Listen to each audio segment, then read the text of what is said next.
Alex was a man in his 30s. He came from a small country to a big city. He wanted a better life. He wanted to find a good job and make new friends. But life was not easy for him. He worked many hours in a restaurant. Every day he woke up early and went to work. He came home late and was very tired. His job was hard and his boss was not kind. He had no time for fun and he had no close friends. The people in the city were different from the people in his home country. They spoke fast and he did not understand everything. When he tried to talk, he made mistakes. Sometimes people laughed at him. Other times they became angry because they did not understand him. This made Alex feel bad. He wanted to learn the language, but it was difficult. One day he went to an office to get some papers for his job. He needed these papers to stay in the country. The woman at the desk spoke fast. He asked her to speak slowly, but she did not listen. She looked at him with cold eyes and said, "You must learn our language if you want to live here." Alex felt small. He tried to explain, but the woman sighed and said, "Next." He left the office without his papers. He did not know what to do. He felt alone. At work, his coworkers did not talk to him much. They had their own friends. Sometimes when he tried to join their conversations, they changed the subject. Other times they just looked at him and said nothing. He felt like a stranger every day. At night, he sat alone in his small apartment. He missed his home. He missed his family. But he did not want to go back. He wanted to stay and have a better life. But was it possible? One evening, he walked in the city. He saw people laughing in cafes. He saw families walking together. He saw friends talking and having fun. But he was alone. The city was full of people, but he had no one. He sat on a bench and looked at the lights. He wanted to cry, but he did not. The days passed and nothing changed.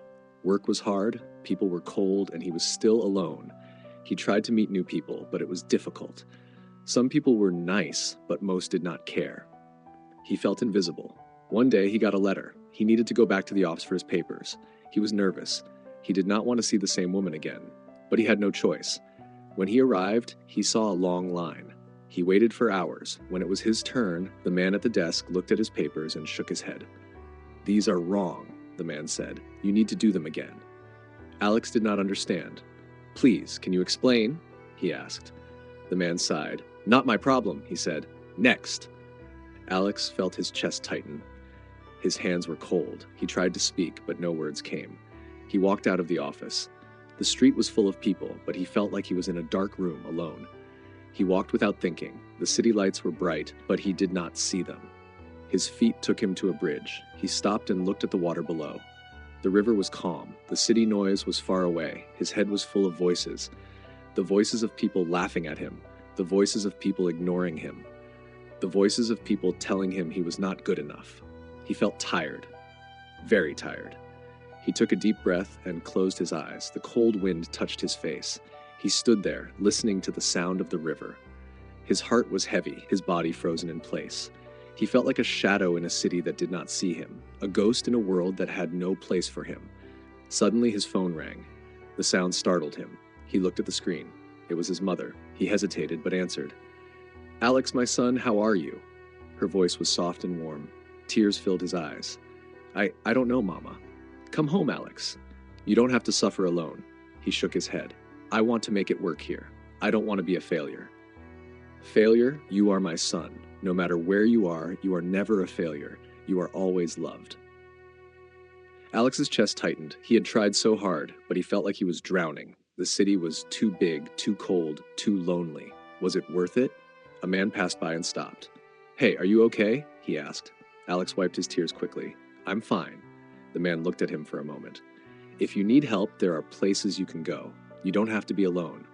Alex nodded, unsure of what to say. The man smiled kindly and walked away.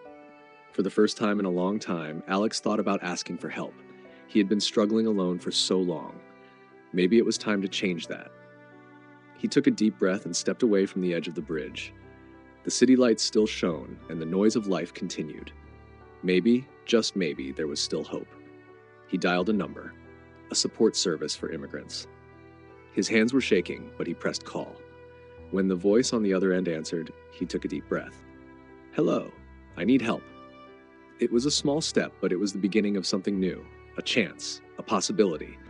Maybe life in the big city was not over for him just yet.